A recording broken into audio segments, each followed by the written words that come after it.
તો આજે બનાવવાનું છે ઓળો, જુવારના રોટલા અને ખીચડી. રીંગણામાં કાપા મારી લીધા છે, ધાણા ભાજી, ટમેટાં, લીલી ડુંગળી સુધાર નાખી છે અને મરચાં બી કાપી નાખ્યા છે. તો રીંગણા ઉપર થોડું ઘણું તેલ લગાડીને એને શેકવા માટે થઈને ગેસ ઉપર મૂકી દીધા છે. જો ગેસ ઉપર 2 રીંગણા શેકાઈ રહ્યા છે અને અહીંયા બાજુમાં થઈ રહી છે આપણી ખીચડી.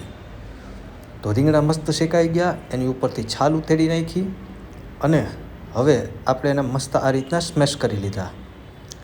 એક કડાઈમાં તેલ ગરમ થઈ ગયું. તેલ ગરમ થાય એટલે એમાં આપણે નાખી દઈશું ચપટીક હિંગ, બીજું કંઈ નહીં. અને એના પછી નાખી દઈશું આપણે આદુ મરચાંની પેસ્ટ.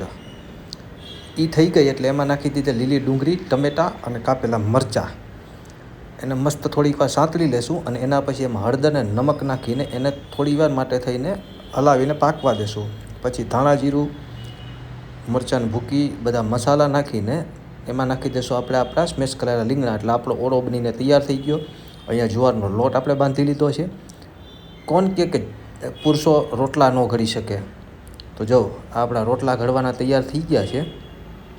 મસ્ત ટીપીને હાથેથી, આપણે ધાબળી બાબડીને ન ઘડીએ ભાઈ, આપણે હાથેથી જ ઘડવાના. મસ્ત નાના નાના મસ્ત મજાના આપણે રોટલા કરી લઈશું. અને રોટલા ઘડાઈ જાય એટલે એને નાખી દઈશું આપણે લોઢી ઉપર. મસ્ત પાકી ગયા છે અને ઘી લગાડી દીધું તો આ મસ્ત મજાના રોટલા તૈયાર થઈ ગયા છે. તો જો અહીંયા ખીચડી બની ગઈ, જુવારના રોટલા અને ઓળો. તો હાલો બધા જમવા માટે થઈને. અને વિડીયો સારો લાગ્યો હોય તો લાઇક, શેર અને સબસ્ક્રાઈબ કરવાનું ભૂલતા નહીં.